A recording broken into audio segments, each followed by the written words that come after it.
Picture this: a mighty army frozen to death on an icy plain, a bustling city buried under 50 feet of snow, a surprise attack shrouded in a winter storm that changed the course of a revolution. Winter storms aren't just weather, they're history's secret weapon, shaping wars, civilizations, and even the way we live today. Welcome to Armchair Archaeology, where we uncover the hidden forces that shaped our world. Today, we're braving the cold to explore 10 winter storms that changed the course of history. These are not just stories of snow and ice, they are tales of survival, ambition, and the raw power of nature. And stay with us until the end, because we'll reveal how one of these devastating storms directly led to an invention that transformed modern cities. From the frozen battlefields of Napoleon's retreat to the icy rescue routes of World War II, we're diving deep into history's most chilling moments. Let's begin. Before we begin, have you subscribed to Armchair Archaeology? Over 90% of our viewers watch without subscribing. And by hitting that button, you'll become part of a growing community that uncovers history's most incredible stories. And if you love diving into ancient mysteries, don't miss our exclusive ebook, Secrets of the Ancient World: Mysteries, Technologies, and Lost Civilizations.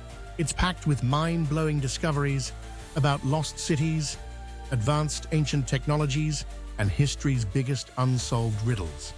It's not free, but if you're ready to explore the past like never before, check out the link in the pinned comment. Now, let's dive into history's most powerful winter storms. Napoleon Bonaparte's campaign against Russia in 1812 was supposed to be a swift and decisive conquest. Instead, it became one of history's most horrifying disasters, proving that even the greatest military minds are powerless against the forces of nature. With over 600,000 men, the Grande Armée marched deep into Russian territory, pushing all the way to Moscow. But rather than surrender, the Russians abandoned and burned their own city, leaving Napoleon's army stranded with no supplies and no shelter. As winter set in, temperatures plunged to 30 degrees, 22 degrees, and the retreat turned into a frozen nightmare. Soldiers wrapped themselves in whatever scraps of clothing they could find, but frostbite claimed thousands. Some awoke to find their fingers and toes blackened and dead. Others froze in their sleep, their bodies stiff as statues by morning. The suffering didn't end there. Horses collapsed in the snow, forcing soldiers to pull supply wagons themselves. The starving men butchered what little livestock remained, and in their desperation, some even resorted to cannibalism. Archaeological excavations at sites along Napoleon's retreat route have uncovered human bones with telltale knife marks, grim evidence of what survivors later described in their diaries. The worst came at the Berezina River, where thousands drowned or were cut down by Russian forces as they struggled to cross. By the time Napoleon's shattered army limped out of Russia, fewer than 100,000 men remained. The once invincible conqueror had been defeated, not by an enemy army, but by winter itself. This retreat wasn't just a military failure, it marked the beginning of Napoleon's downfall. The Russian winter had broken one of history's greatest armies, proving that no ruler, no matter how powerful, can ever truly command the forces of nature. By the late 13th century, Kublai Khan, ruler of the Mongol Empire, had conquered vast territories across Asia and beyond. But one small island nation remained out of his reach: Japan. Determined to bring it under his rule, he launched two massive invasions, in 1274 and again in 1281. Both campaigns should have ended in Mongol victory. Instead, they became some of the most disastrous naval failures in history, thanks to the fury of nature. The first invasion, in 1274, saw 900 Mongol ships land on Japan's shores with tens of thousands of warriors. The samurai defenders fought fiercely, but a violent storm struck, forcing the Mongols to retreat. Kublai Khan was undeterred. In 1281, he sent an even larger fleet, 4,400 ships carrying over 140,000 troops, one of the biggest naval forces the world had ever seen. As the Mongols launched their assault, Japan braced for destruction. But then, the wind began to howl. A massive typhoon tore through the Mongol fleet, unleashing towering waves and hurricane-force winds. Thousands of ships were smashed against the rocky coastline or swallowed by the sea. Survivors who washed ashore were swiftly executed by the samurai. The devastation was so complete that Kublai Khan never attempted another invasion. The Japanese, believing the storm had been sent by the gods, called it kamikaze, divine wind, a term that would later take on new meaning during World War II. Centuries later, archaeologists discovered the wreckage of Mongol warships off the coast of Kyushu, their timbers shattered and scattered across the sea floor. The remains tell a vivid story of how the ocean itself became Japan's greatest defender. The Mongol invasions were meant to expand the world's largest empire, but instead, they became proof that even the most powerful armies are no match for the forces of nature. It's fascinating how shipwrecks at the bottom of the sea can still tell the story of an empire's greatest failure. And this isn't the only time lost civilizations and ancient disasters have left their mark beneath the waves. If you're fascinated by the mysteries of history, you'll love the stories we've uncovered in our ebook, Secrets of the Ancient World. Check the pinned comment for more. In the 13th century, the Teutonic Knights, a powerful military order from Europe, sought to expand their influence into Russia. Armed with heavy armor and a fearsome reputation, they invaded the lands of Novgorod, expecting an easy conquest. But standing in their way was Prince Alexander Nevsky, a brilliant strategist who understood that brute strength alone wouldn't decide this battle. The land and the weather would. On April 5th, 1242, the two armies met on the frozen surface of Lake Peipus, a vast body of water on the Russian frontier. The Teutonic Knights, weighed down by their armor, charged forward, forcing Nevsky's troops to retreat onto thinner ice. The battle raged fiercely, swords clashing and arrows whistling through the cold air. But then the ice beneath the knights began to crack. As the melee continued, the frozen lake gave way under the sheer weight of the Teutonic cavalry. Entire sections of the enemy force plunged into the freezing water, disappearing beneath the ice. Those who didn't drown were trapped in the frigid lake, unable to fight. Historical records describe knights struggling in full armor, their war horses flailing helplessly as the ice swallowed them whole. Nevsky's forces, better equipped for the conditions, overwhelmed the remaining knights, securing a decisive victory. Recent geological surveys of Lake Peipus suggest that, due to a series of mild winters, the ice that year may have been far thinner than usual, aligning with accounts of the knights' sudden collapse. This scientific evidence reinforces the idea that weather wasn't just a backdrop to this battle, it was the deciding factor. The battle on the ice didn't just halt the Teutonic expansion into Russia, it cemented Nevsky's legacy as a national hero and proved that sometimes the deadliest weapon isn't steel, but the very ground beneath your feet. Incredible how a battle wasn't won by swords, but by the land itself. Want to explore more moments where nature changed history? Hit subscribe and join us for more. In the spring of 1846, 87 pioneers set out from Illinois, heading west to California in search of a better life. They were known as the Donner Party, and their journey was supposed to take just a few months. But a series of disastrous decisions led them into a nightmare, one of the most infamous survival stories in American history. In October, after taking an ill-advised shortcut called Hastings Cutoff, the group arrived at the Sierra Nevada mountains just as an early and brutal winter set in. Within days, relentless blizzards buried the landscape in 20-foot snowdrifts, trapping the settlers in the wilderness with no way forward and no way back. With food supplies running low, they slaughtered their oxen, boiled animal hides for sustenance, and even tried eating tree bark. But nothing could keep starvation at bay. As the weeks dragged on, desperation took a darker turn. Archaeological excavations at the Donner campsite have uncovered burned and butchered human bones mixed in with cooking utensils, confirming what survivors later admitted. Cannibalism had become their only means of survival. Families were forced to make horrific choices. Some refused to eat human flesh and perished, while others did what they had to in order to stay alive. When rescuers finally reached them, in February 1847, only 48 settlers remained. The others had either frozen to death, starved, or been consumed by their fellow travelers. Their story sent shockwaves through the nation, becoming a grim reminder of the unforgiving nature of the American frontier. The Donner Party's fate was sealed not just by bad luck, but by the unstoppable force of winter itself, proving that in the battle between human ambition and nature, nature almost always wins.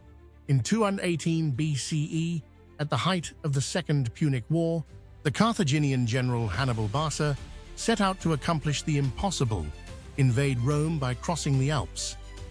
With an army of 50,000 infantry, 9,000 cavalry, and 37 war elephants, he chose the most treacherous path imaginable, hoping to catch the Romans off guard. But as his forces climbed higher into the mountains, they encountered an enemy far deadlier than any Roman legion: winter itself. The journey quickly became a nightmare. Blizzards turned the mountain passes into icy death traps. Soldiers slipped to their deaths on frozen cliffs, and war elephants, already unused to the harsh terrain, began collapsing in the cold. The army faced biting winds, avalanches, and starvation. Some men were forced to eat their own fallen horses to survive. For centuries, historians debated exactly where Hannibal crossed the Alps, but modern archaeology may have uncovered the answer. Traces of preserved horse manure found in a high-altitude mountain pass date back over 2,000 years, right to the time of Hannibal's invasion. This evidence suggests that his army struggled through one of the most inhospitable routes possible, confirming the sheer scale of the challenge he faced. By the time Hannibal emerged from the Alps into northern Italy, he had lost nearly half his army, but his gamble paid off. The Romans, never expecting an invasion from the mountains, were caught off guard, and Hannibal went on to win several stunning victories, including the legendary Battle of Cannae. Yet, despite his tactical genius, the Alpine crossing drained his forces, leaving them weakened for the long war ahead. Hannibal's daring feat proved that even the greatest military minds cannot conquer nature without paying a price. Incredible how tiny details, like preserved animal remains, can rewrite history, isn't it? And archaeology is constantly revealing new insights about the ancient world, from lost cities to forgotten technologies. If you love exploring the hidden side of history, check out our ebook, Secrets of the Ancient World. You'll find some astonishing discoveries inside. In the winter of 1941, Hitler launched Operation Typhoon, a massive offensive to capture Moscow and crush the Soviet Union. German forces had already steamrolled through much of Russia, and by late November, they were within 20 miles of the Kremlin. Victory seemed inevitable. But then, as if on cue, the worst winter in decades arrived, turning the battlefield into an icy graveyard. Temperatures plummeted to 30 degrees, freezing fuel in tanks and making machine guns jam. The Germans, who had expected a quick victory, were completely unprepared. Many still wore their summer uniforms, and frostbite swept through their ranks, leaving thousands of soldiers with blackened fingers and toes. Some men simply froze to death in their sleep, their bodies so rigid that they had to be broken apart to be buried. Eyewitness accounts describe entire divisions waking up next to frozen comrades, their lifeless bodies still sitting upright. Meanwhile, the Soviets had the advantage. Their troops were equipped with winter clothing, white camouflage, and tanks designed to operate in extreme cold. As the Germans struggled just to survive, the Red Army launched a fierce counterattack, pushing them away from Moscow and forcing Hitler's forces into retreat. For years, historians debated whether the weather alone was responsible for Germany's failure. But modern military research confirms that the extreme cold severely degraded German equipment, reducing tank mobility and weapon functionality by nearly 50%, crippling their ability to fight effectively. The Battle of Moscow became Hitler's first major defeat in World War II, proving that, as Napoleon had learned a century earlier, Russia's deadliest defense isn't just its army, it's winter itself. What do you think? Would the Nazis have taken Moscow without the brutal Russian winter? Let us know in the comments. On March 11th, 1888, what began as a mild, rainy day on the US East Coast quickly turned into one of the deadliest blizzards in American history. An Arctic cold front collided with a warm coastal system, unleashing a storm so intense that it buried cities under towering snowdrifts and paralyzed daily life for days. By the time it ended, more than 400 people were dead, and the way America built its cities would change forever. The storm struck suddenly. Within hours, hurricane-force winds of up to 85 to 137 kilometers whipped through New York, Boston, and Philadelphia, dropping temperatures below freezing and creating whiteout conditions. Snow fell so fast and so heavily that visibility dropped to almost nothing. Trains froze in place, telegraph lines snapped, and entire buildings were swallowed by snowdrifts, some reaching 50 feet, 15 meters high. In New York City, streets completely vanished, and people were trapped inside their homes for days. Eyewitnesses described eerie scenes of men struggling waist-deep in the snow, only to collapse and vanish beneath the drifts. For those caught outside, survival was a desperate battle. Some dug tunnels through the snow to reach food, while others burned furniture just to stay warm. In one tragic case, a group of people stranded on elevated train tracks tried to climb down but fell to their deaths. The storm left behind an estimated $25 million in damage, equivalent to hundreds of millions today. But the blizzard didn't just bring destruction, it brought change. In its aftermath, city officials realized that above-ground infrastructure was too vulnerable.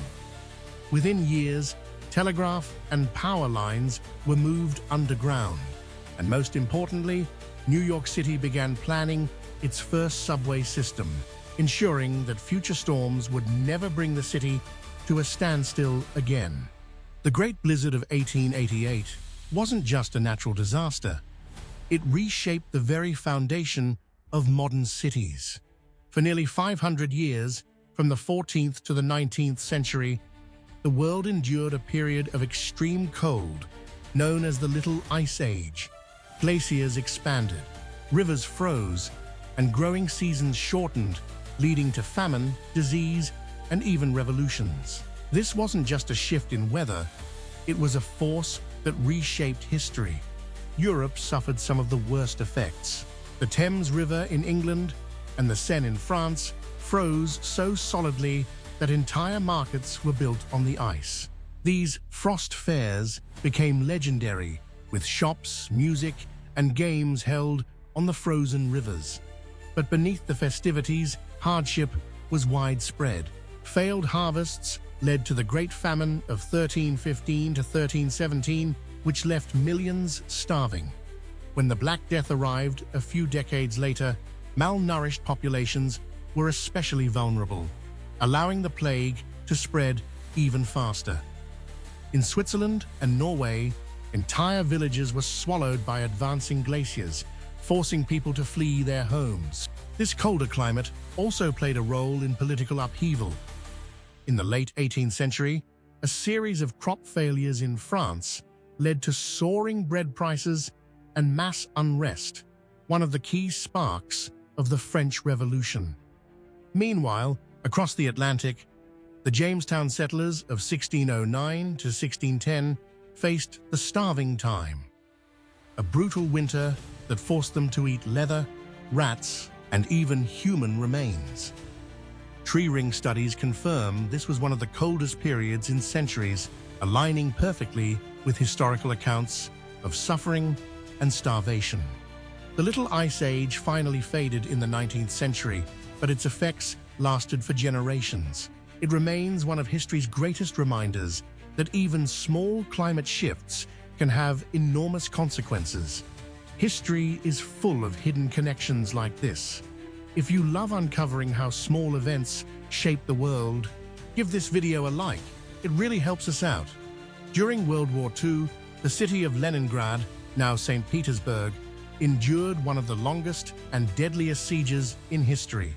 For nearly 900 days, from 1941 to 1944, Nazi forces surrounded the city, cutting off food, supplies, and escape routes, with starvation and freezing temperatures claiming thousands of lives daily. It seemed inevitable that Leningrad would fall. But as winter set in, the city's salvation appeared in the most unexpected form: a frozen lake. That lake was Lake Ladoga, the only remaining connection between Leningrad and the rest of the Soviet Union. As temperatures dropped and the water solidified, Soviet forces saw an opportunity. By late 1941, a supply route nicknamed the Road of Life was carved across the ice. Trucks, sleds, and even desperate civilians began moving food and medical supplies across the frozen expanse, all while under constant enemy fire. But the journey was treacherous. The ice groaned under the weight of supply convoys, sometimes cracking open and swallowing entire trucks. Survivors recalled watching helplessly as comrades disappeared into the freezing depths, their vehicles vanishing beneath the ice. Decades later, researchers studying the lake's sediment layers have found remnants of these lost convoys, metal fragments, weapons, and even personal belongings trapped beneath the ice, preserved like time capsules of wartime desperation. Despite the immense danger, the Road of Life kept Leningrad alive. Over the course of the siege, more than 1 million civilians were evacuated using this icy lifeline, while crucial supplies helped those who remained survive until Soviet forces finally broke the blockade in 1944. The siege of Leningrad was one of the most harrowing events of World War II, but without the frozen waters of Lake Ladoga, its people might never have endured. For once, winter was not an enemy. It was a lifeline. The ice of Lake Ladoga became a time capsule, preserving artifacts from one of the most desperate moments in history. And history is full of incredible mysteries just waiting to be uncovered. If you want to dive deeper into the lost technologies and civilizations of the past, don't miss our ebook, Secrets of the Ancient World. The link is in the pinned comment. On Christmas night, 1776, the American Revolution was on the brink of collapse. After months of defeats, General George Washington and his army were exhausted, demoralized, and facing dwindling enlistments. Many believed the war was already lost. But Washington had one final gamble: a surprise attack on Hessian mercenaries stationed in Trenton, New Jersey. The only thing standing in his way, a brutal winter storm. As night fell, the Continental Army began their treacherous crossing of the ice-choked Delaware River. Freezing rain, sleet, and snow lashed against them, turning the river into a near-deadly obstacle. Men wrapped rags around their feet to protect against the cold, but many left bloody footprints in the snow, their shoes long worn out. The heavy artillery had to be ferried across in boats filling with ice water, while the current threatened to push them downstream. Cannon barrels froze, ropes stiffened with ice, and what should have been a quick crossing dragged on for hours. For centuries, historians debated whether the conditions were truly as extreme as described. But modern climate studies confirm that the winter of 1776 was one of the coldest on record, with weather patterns aligning almost perfectly with soldiers' eyewitness accounts. The storm that nearly doomed Washington's plan also became his greatest ally.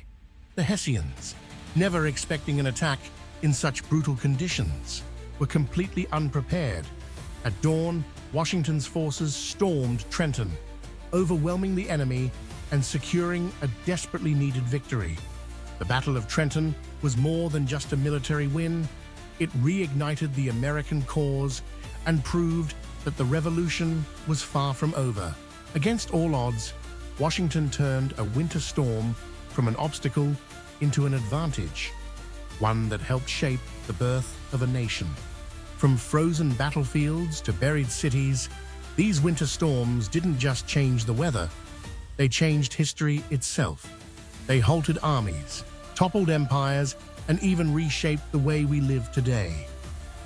Time and again, nature has proven to be the ultimate force, humbling even the greatest leaders and reshaping the destinies of nations. But as we've seen, the impact of these storms didn't end when the snow melted.